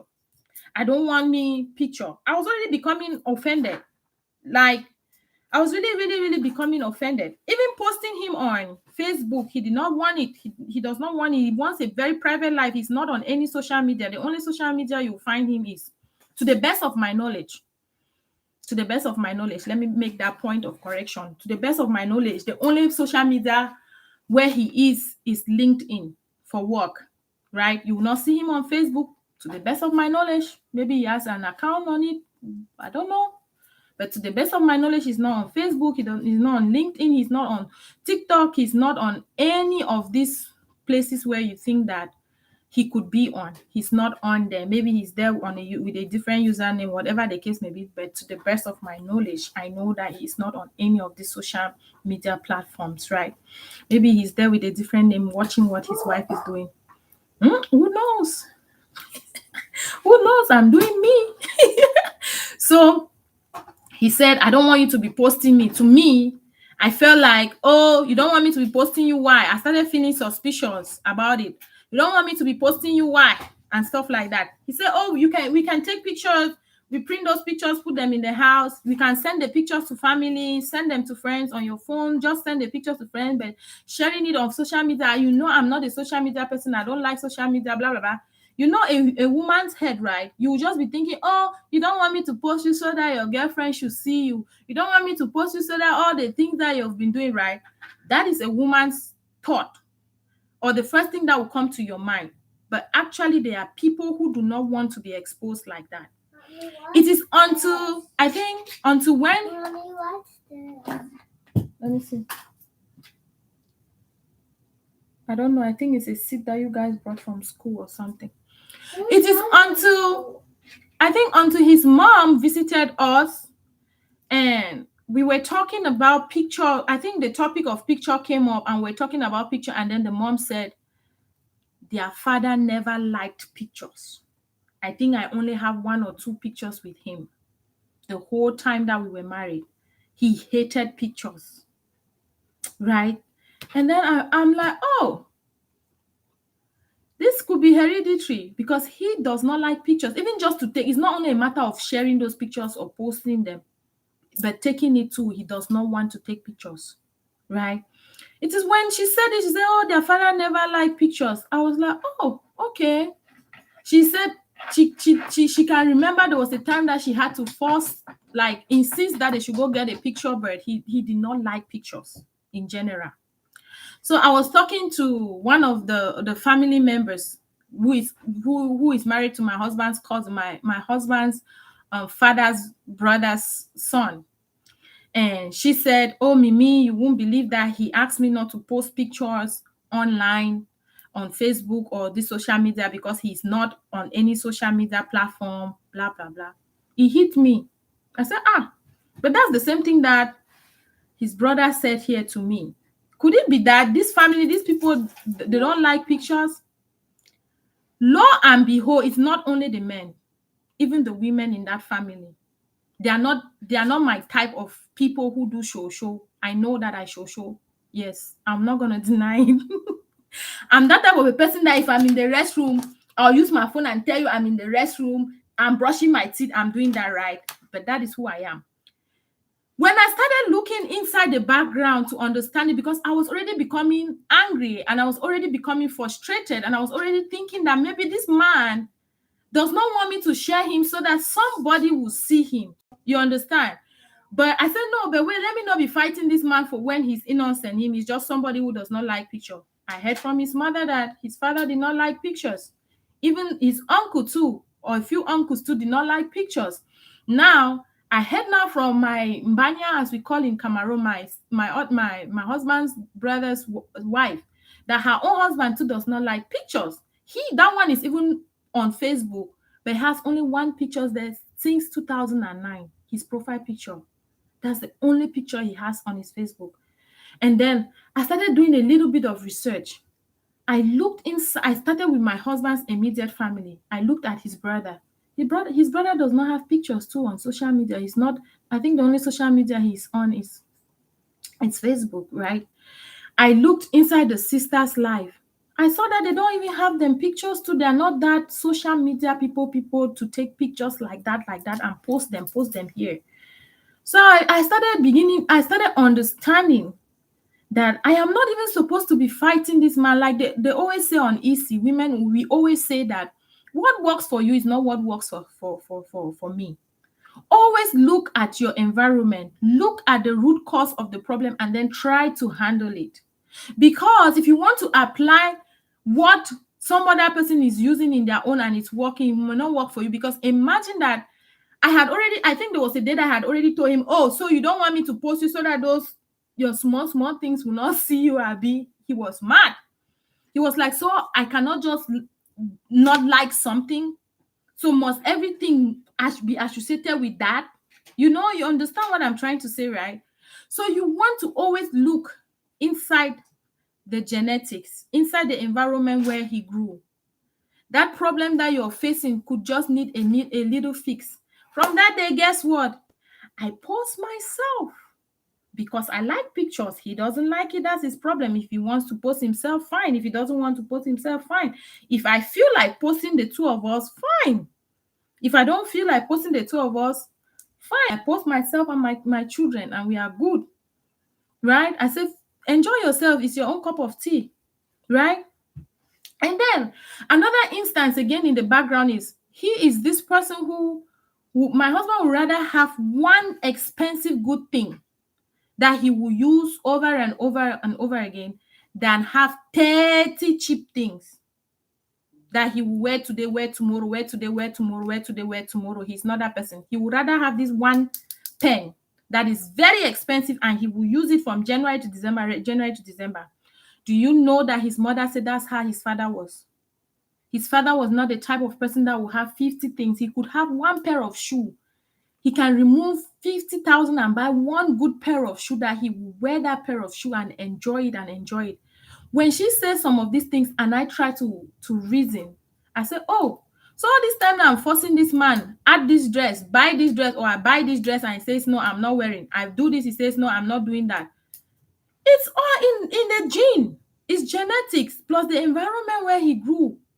So always as a woman, try to understand. When you understand it, you let go. You say, what is my own there? Why should I be fighting now? If you don't want to wear plenty clothes, if you don't want to look good, you only have your one thing. As long as it is clean, you're wearing it and you're happy. As long as you're happy with it, who am I to be fighting that happiness? You back off, right? But if you don't know the root cause, you will fight on the top, and the problem is right down there in the bottom. Imagine me insisting, buying clothes, and he said, I am not wearing. Doing this, he said no. If his mother had not said, oh, his father was like that, he will not. He always had just one or two good things that he can wear from January to December, and he's still good. That is who he was, and that is how he wanted and liked things. So I guess your husband is like that, right? So always try to understand that narcissism is a disorder in which a person feels like they are more entitled, they are more important, they are the center of attention, they want people to praise them all the time. And it is more common in men than in women, right? And then the cause of narcissism is unknown, but it might be caused by, suggestions are made that it could be caused by genetics or environmental factors. So I'll just leave you to say that whenever you have a problem with your husband, don't just jump into making conclusions without first of all understanding what caused that problem, and then you start handling that problem from where it was caused, the root cause of it. Don't just jump to make conclusions as to why things are the way they are. Look at the environment, look at his background, look at a whole lot of different factors, even your own background, your surrounding, what is going on, right? Maybe you want to hang out, he doesn't want to hang out because of work or stuff like that. Don't get too angry. Don't fight him, say, okay, you want space, or maybe he wants space, you don't want space, right? You say, okay, if you want space, I'm going to give you as much space as you want, to the point where he will be the one coming back to you, to cling back to you, right? So just always try to see if whatever it is that you two are going through is because this man has a disorder that is known as narcissism. He has a disorder. He feels entitled. He feels like everything should be him. Praises should be given to him. Everything should be him, right? I know some of you will be asking, oh, so how do I handle a narcissistic person? That is if you choose to stay. The advisor they give you here in the US is run. The advice they give you in the US is wrong because a narcissistic person will drive you crazy. A narcissistic person will drive you crazy to the point where nobody will ever believe you over them if you are not smart enough. You have to study them. You have to read the books and study their characteristics and their traits, right? And then instead of maybe one bottle of water that you were drinking a day, you start drinking two. When you study the game, you know how to handle the game, how to play your way around it, then you win. When he wants to be the center of attention, you don't fight him. You don't stand to fight him, right? You say you want to be the center of attention, I will give you that center of attention to the point where even you'll be ashamed, right? Somebody walks into your house and say, oh, your chair is beautiful. Say, oh, it was all my husband's idea. You have beat him already. Do you know that? Like I said, maybe the next video, if I have time, the next video I'll make is how to actually live with a narcissistic person and succeed. But guess what? It will requires a lot of hard work, a lot of determination, a lot of patience, and a lot of, how can I put it? And a lot of love. Because sometimes they do these things, they don't have love in their heart when they do this. Because if you have love in your heart, you will not want to be superior all the time. You will let other women be appreciated. I will not want to enter a room and they say, oh, Mimi is beautiful and Mimi is like this. Yes, I am beautiful, but there are also beautiful women in this association or in this gathering or where we are. And as a woman, so I should be appreciating them. Oh dear, your shoe is cute. Where did you buy your hair? You're on point, right? But the moment that you start becoming angry that some other person is being appreciated, or you want all the praises, oh, you don't see me for here, you see not only Mimi, you don't see me for here, you see not only my woman, and stuff like that. That is where the problem is coming from, right? You can actually live with a narcissistic person and live. For me, I think I can coach somebody to live with a narcissistic person and live peacefully. Like I said, just like a simple example. Somebody walks into your house and say your couch is good. You say, oh, really? Thank you. Do you know that this couch choice was made by my husband? Hey, babe, see that, there, ideal warrior. See, our friend just complimented these chairs, the choice you made. Our friend just complimented it. He will be happy. And then that low self-esteem that he wanted to give you, he will not give you. Right? Even if that thing was bought by you, you say, oh, thanks to my husband. All thanks to my husband. Anything you say, all thanks to my husband, right?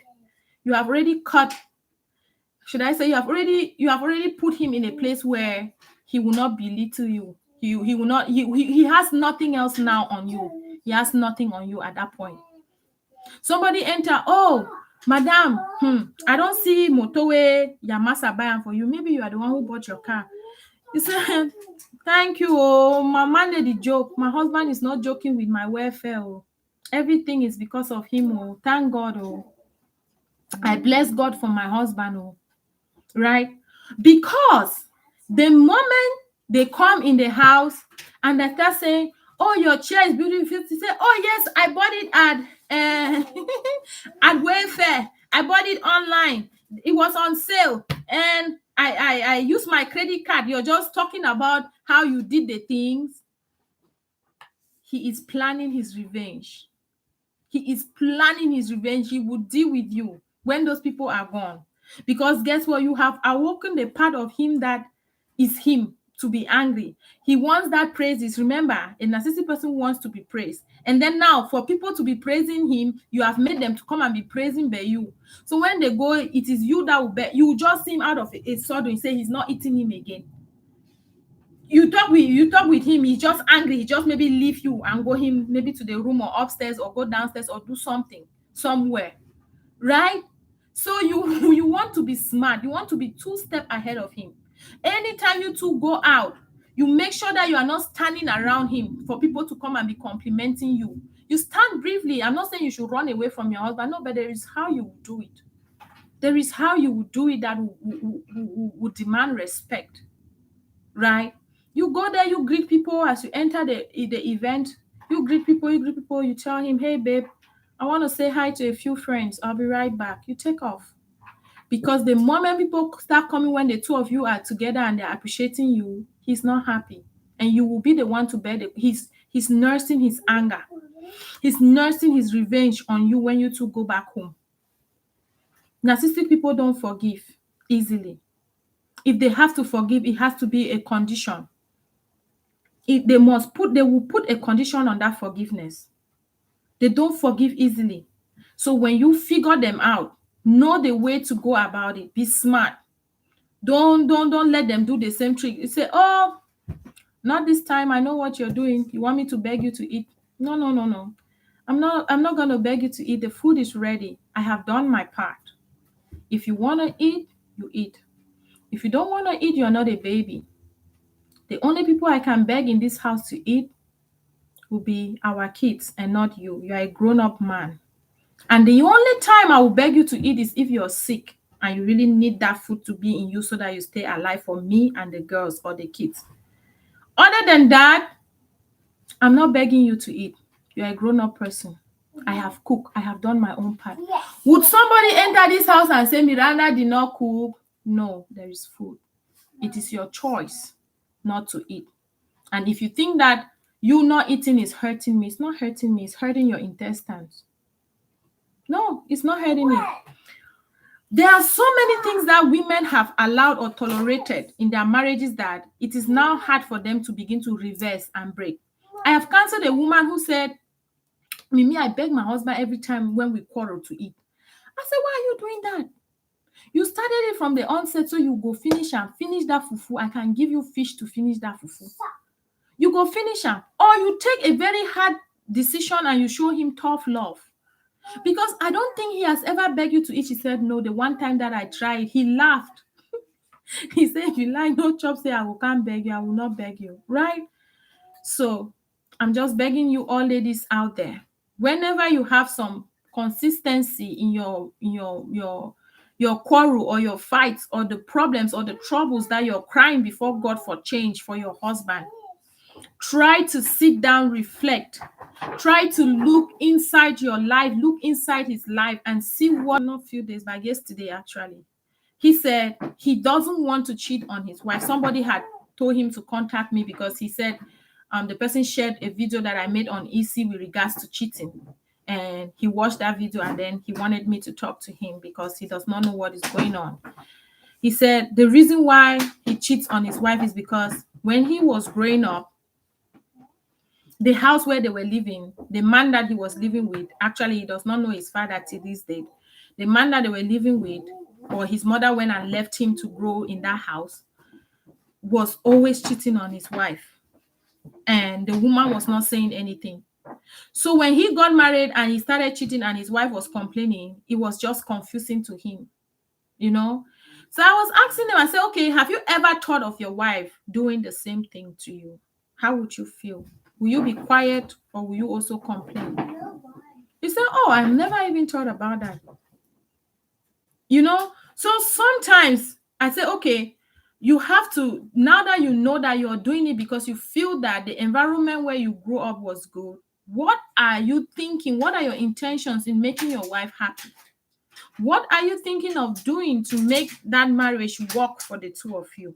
Do you want to continue because it was the environment that you grew up in, or do you want to keep your marriage and know that that is not good? Because if your wife start doing it here, trust me, you will want to die. You will not tolerate it.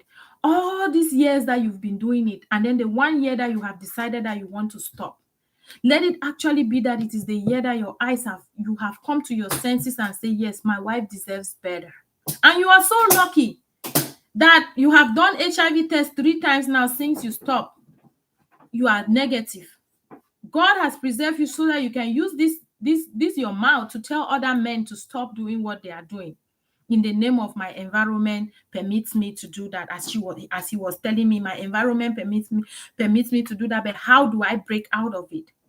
You know, because he said it's been 7 months now. I've not cheated on her. But yesterday, the urgency for me to cheat was just too much. I told him, get out of social media if that's your downfall. If you're getting these girls on social media, you must not be there. If you're getting them on Facebook, you must not be there. Be disciplined enough to protect your marriage, your wife's interest, and even yourself. Just say that you are not doing it for your wife. Because the moment you start saying, I'm doing it for this woman, that is when you say, but this woman self now who? Right? Say, I am doing it for myself. I am doing for myself, and because I have given my life to Christ, and the whole thing even started for him to do all of this is because he gave his life to Christ. And he said one morning he was just reading the Bible and he came across the part that says that adultery is not good. And then when he watched then somebody, he talked to his friend said, oh, I'm on EC. Do you know that EC has men on it? I didn't know that until he contacted. This is the third guy that is telling me that he's on EC under a woman's name. And now when I come to EC now and I'm very wild on EC or very strict now, some people will be angry with me. I said he has to tell me the name that he is on EC so that I can remove him. He said no, he's learning a lot. He said he will never comment, but he's learning a lot from the comments and everything. He's not monitoring his wife or anything. He does not even know if his wife is on EC because he checked. She looks like she's not there, right? So at the end of the day, he said after watching that video, and I talked a lot about I love you. I love you more. I love you big and big. Bigger and big. I love you like this. Big, big, big. Go get your water bottle and drink some water. Hydrate. Go. Thank you. Drink for mommy, okay?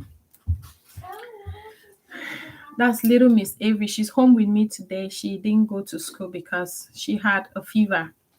Yep, so I've been monitoring her, trying for her to hydrate. And I guess it's change of season that is just affecting my daughter.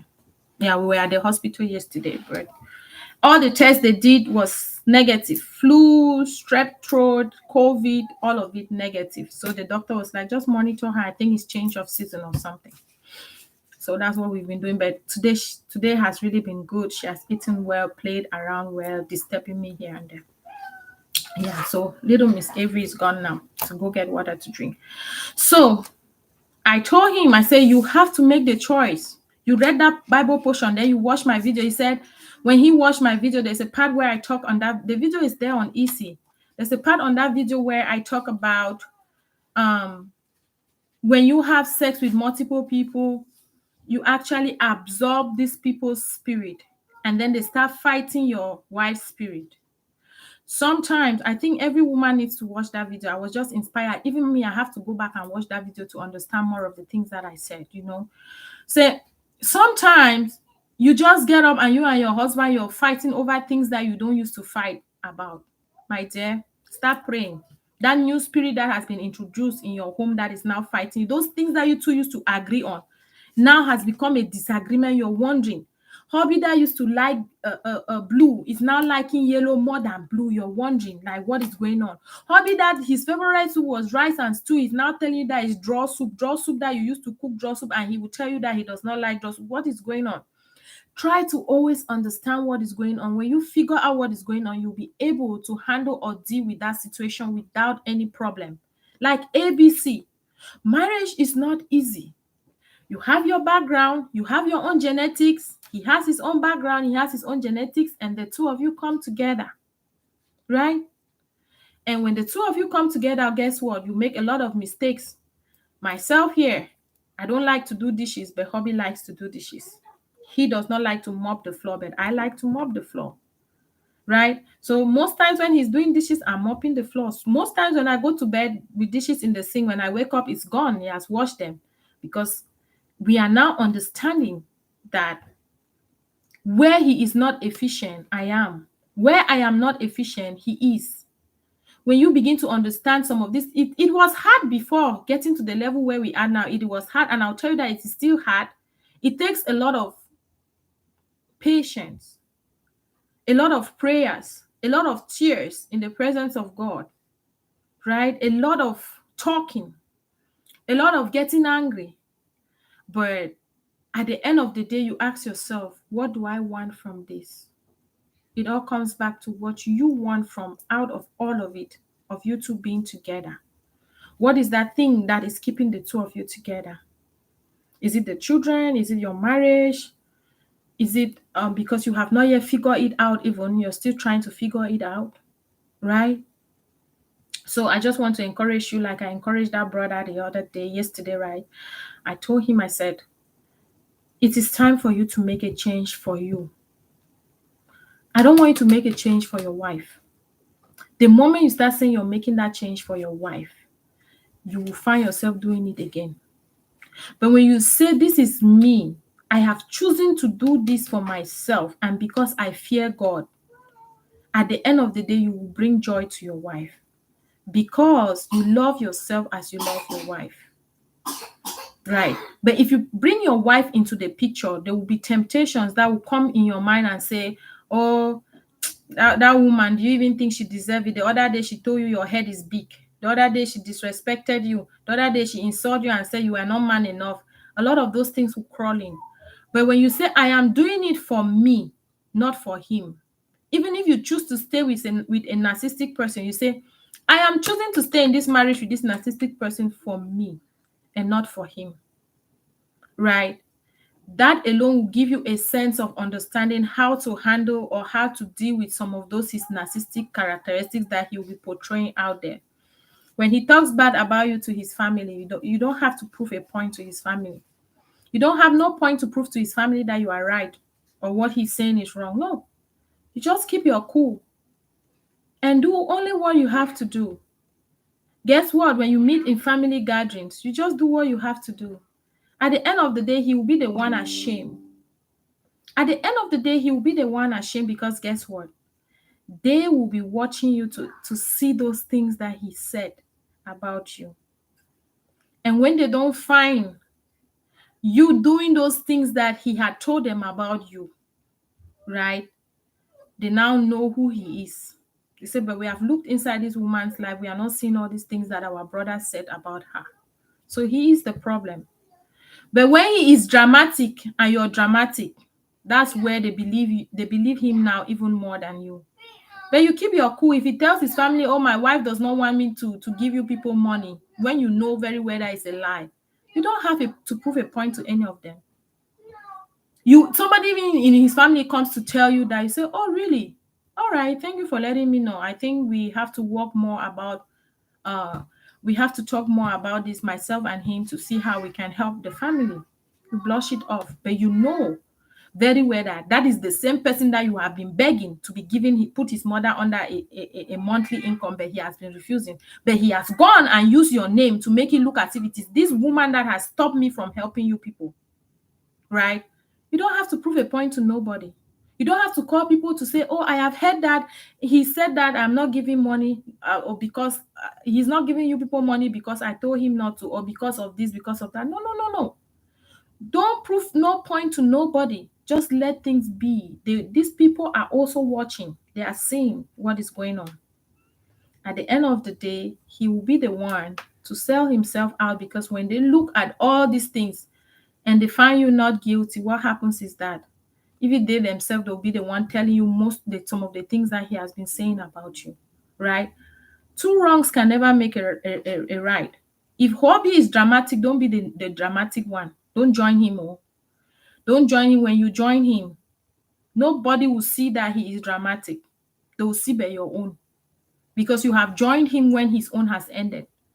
And when his own was on, they were not looking at it. They were just waiting to see your reaction, right?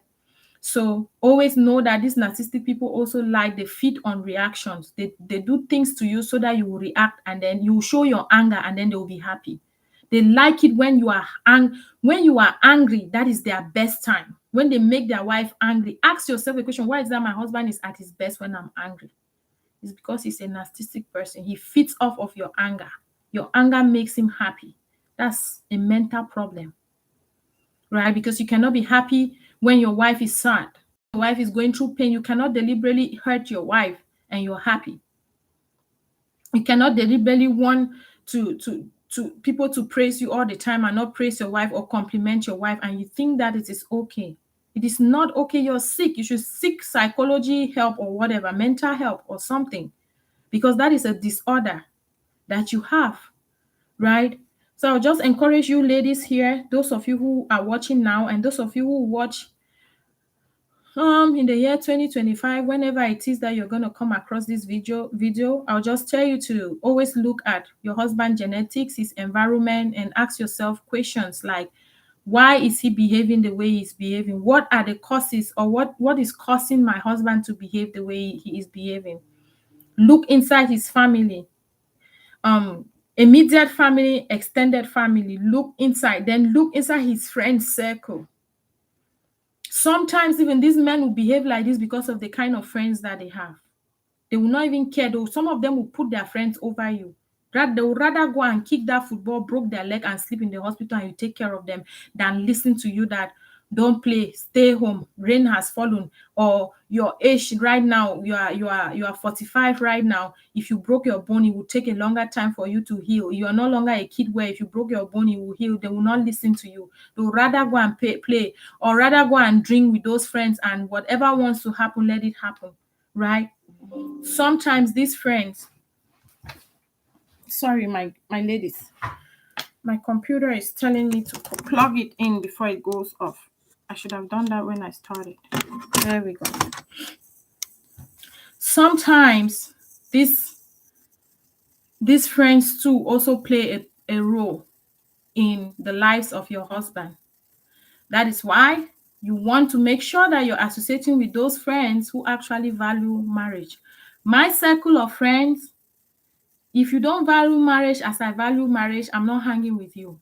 I hang with you one time, two times, the third time I see that your perspective of marriage is not mine, I cut off. If my husband wants to still continue to hang out with you people, fine, but I'm not going to be a part of it. At least it's limited.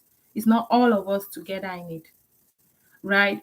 So try as much, don't cut him off his friends, but rather, if there is a way where you can introduce him to new circle of friends that will be innovative, that will bring him out of his, like, make him grow, right? That will even be better. Don't tell him, I don't want you to be hanging. The more you say, I don't want you to be hanging with these friends, right? It's the more he will want to hang out with. But rather, introduce new activities that the two of you can do, that he will not see any reason to be hanging out with those friends. He will not see any reasons to go and sit with those friends, to drink with them. Have you ever thought about actually buying drinks for him when he comes back home? Like you say, I want to give you a treat after he eats and finish his food. You bring him, if he likes maybe Heineken, for example. I'm not going to call the expensive wine for now. It's not his birthday. You know that, oh, this day they are gonna, he wants to go, he likes to go out on Fridays. Have you ever thought of buying him like 5 good bottles, put it on a tray, fry granite, peanuts, right? You fry peanuts or bake them, whatever, however you want, or coconut sweet or something, on ching ching or something, donuts or something. You put in the tray and say, babe, today, this weekend, I want to give you a treat. Don't do it. Don't be smart. Women, we have this potential in us. You just need maybe a coach like me, Coach Mimi, to just coach you on a way how to get them out, how to bring it out of you. We are all wise. That's why wisdom is she. Because women, we do have this.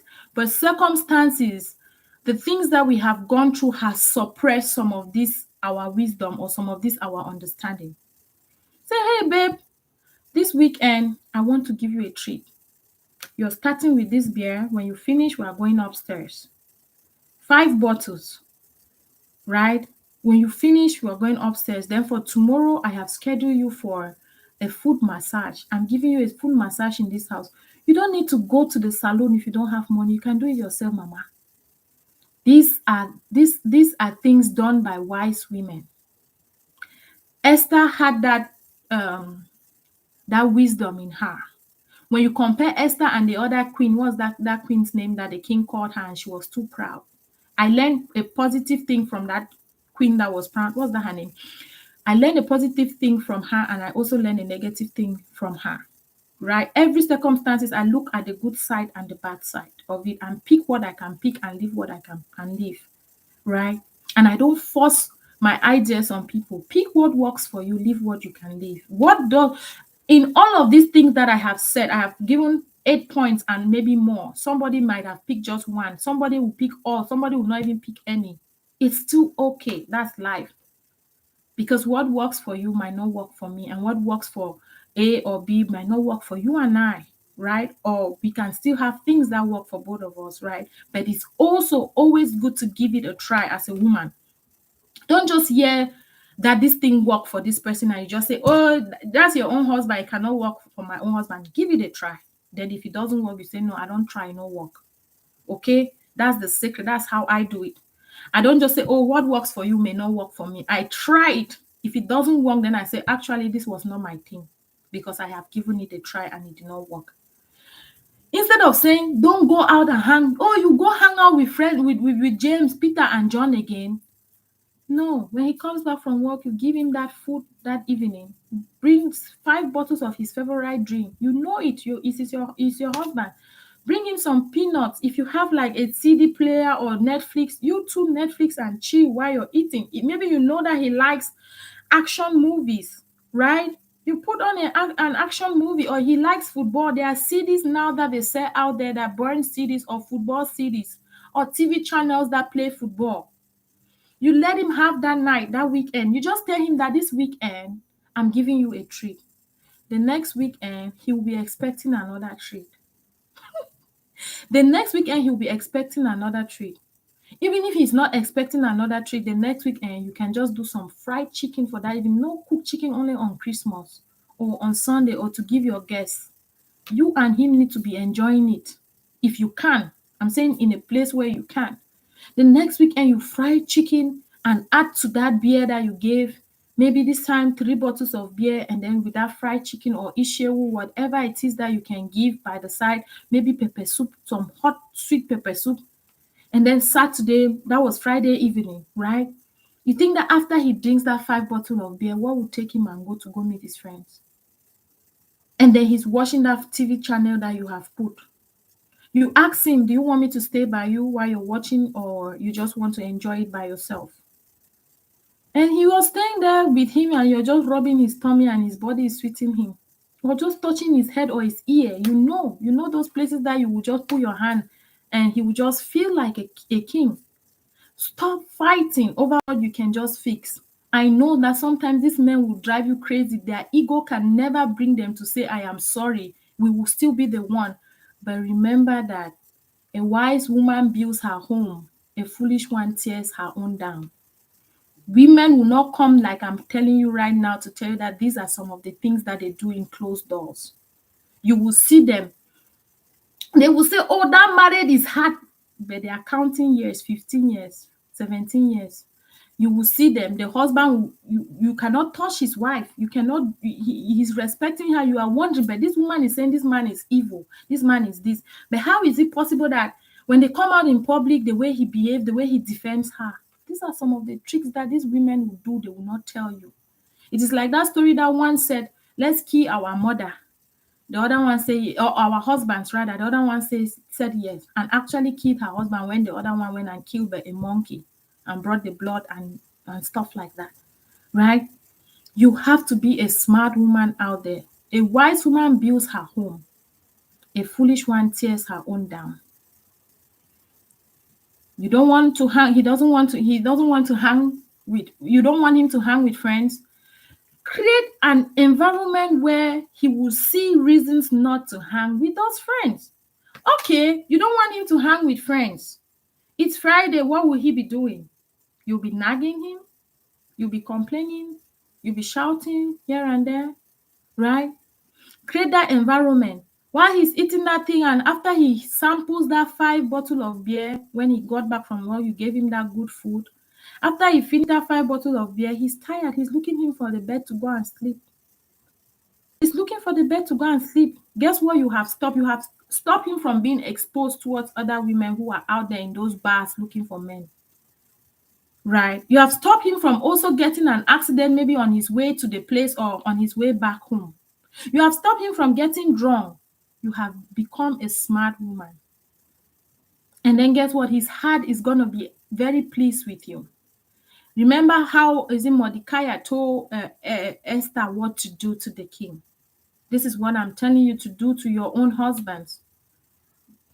Being submissive does not mean that you're foolish all the way, but it means that you're a woman who knows how to play the game, who knows, give it your best so that even when the marriage ends, I tell women, marriage is not guaranteed for nobody. Only God guarantees a marriage. Nobody. No matter what you do, even all of this, at the end of the day, you can still do all of this and the marriage fails. But guess what? You who did all of this will be more satisfied, will not get into depression than somebody, or will get into depression and get quickly out of it more than somebody who did not even give it a try. Because guess what? You will tell yourself, I did all that I could. I am not guilty. If he still at the end of the day choose that we should go our separate ways after I gave it my all, I am satisfied. And you will be happy and you'll be proud of yourself. To the point where even after that divorce, when you see him or he sees you, he will be shaking. People will be wondering, but what is going on? Because you know that you did all your best to hold, rather than the one who said, I'm not doing all of those things. These things are drama, it will not work. Even if you lie, you give him the best sex. Even if you lie, you cook the best food. Even if you lie, you do the best things. Even if you lie, you fry chicken, fry pop-off, all of that. If he still wants to leave you, he will leave you. Yes. And if he doesn't want to leave you because of those things that you have done, he will still not leave you. But don't take chances. Do the best possible thing that you can do with a lot of wisdom to it, and see how God passes through those small things that you have done to sustain your marriage. Your marriage will be standing, people will be wondering every day, but today they are fighting, tomorrow they are together. What's going on? They don't know what is happening in closed doors. Make that weekend a weekend for you and him. You don't want him to hang out with friends. Create something for him to do, not to hang out with friends. That Saturday, you wake up, trim his nails, do him a foot massage, just boil water. Do him a foot massage, buy your olive oil. Do him, trim his nails, buy all these manicure things or pedicure things are no longer expensive. You can just, I think there's a box where it comes with all of them, the brush, the nail clippers and everything. You can just buy it with, I don't know how much, but you can just buy it, warm water, and say, babe, this Saturday after breakfast, this Saturday, I want to trim your nails and give you a little bit of massage on your leg or your feet. Maybe he wants to use that Saturday to go play ball in the morning. You say, okay, no problem. Go play your ball in the morning. When you come back, then in the evening, I will just give you a treat. I'll just give you a nice, good massage on your feet. You know, you have been so good to us, taking care of us, being the man of this house. These are tricks that women will do, but they will not tell you. This alone can turn his heart. Wherever Kayamata is walking in his heart, that gesture alone can break every power or any force that is operating in his life, any spirit of stubbornness. It can break it. You massage his feet, bring out your small olive oil or whatever oil that you have. You rub it on his feet, massage his feet. And while you're doing it, you're praying in your heart. You're praying for him. You're praying in your heart and you're massaging him, looking at him, smiling, massaging, giving him the massage of it or that he likes. Guess what? At the end of the day, that massage can even lead the two of you upstairs or downstairs, wherever the magic happens, right? And you have become the person that will be on his mind the whole of that week. He will not forget that ishewu he ate on Friday evening or that chinchin he ate on Friday evening. He will not forget the beer that he drank. He will not forget the Saturday massage that you gave him, right? He will not forget how you said you two, oh, you've been living in this Yaoundé, for example. You've been living in this Yaoundé for over 6 years now. We've never even walked in the neighborhood of Bastos. Babes, let's just take a taxi, drop off in Bastos, and just hold my hand and hold your hand. We just walk around the neighborhood. Let's just admire the houses. Let's just go somewhere and just walk around the neighborhood and just look at places. How can we be in Yaoundé and we've never seen this quarter or this quartier? You can make it your thing. That is what we do every weekend. We find something to do together, especially weekends that we are not too busy. We find something to do together as a family, right? Every weekend, Saturday, we must find something to do, an activity to do as a family, right? We can choose to watch movie. We can go to the beach, walk around, just go to the park or do something, or play a game or something. Then on Sunday, most of them don't even like to hang out because the next day they hang out with friends because the next day is work. You take advantage of that Sunday. If he doesn't want to go to church, if he's the type that does not go to church, you take advantage of that Sunday. You say, okay, babe, I'm going to church. Rest very well. See you when I come back. When you come back from church, you say, oh, our topic today was patience, for example. You just give him a brief message. You're not telling him that you that did not go to church, you're going to hear you're a pagan and stuff. No. Be smart. You are able to do this by yourself. You know him better than that your friend that you're complaining to her about him. You know those small things that you can touch, those small places in your marriage or in him that you can touch to fix everything. And even if you're married to a narcissistic man, the world has not come to an end. You can still work your way around it and still come out as the super couple. So I have to end here right now and go find some food to eat because I'm hungry. Gonna go eat some okra and gari. Thank you, ladies, for hanging with me today. I really, really appreciate. I see from time to time 5 people watching, 6 people watching, 1 person watching, nobody watching, but I just know that this video will help somebody someday. If not today, it will help somebody someday. And I really appreciate you all hanging here with me. I wish I could do this often. I just took advantage of the fact that my girl was sick and I was home. So why not spend 1 or 2 hours with my EC ladies because it's been a long time. Have a nice day. Love you all. Bye-bye.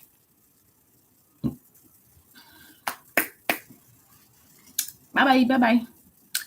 YouTube, bye-bye. Subscribe if you've not subscribed.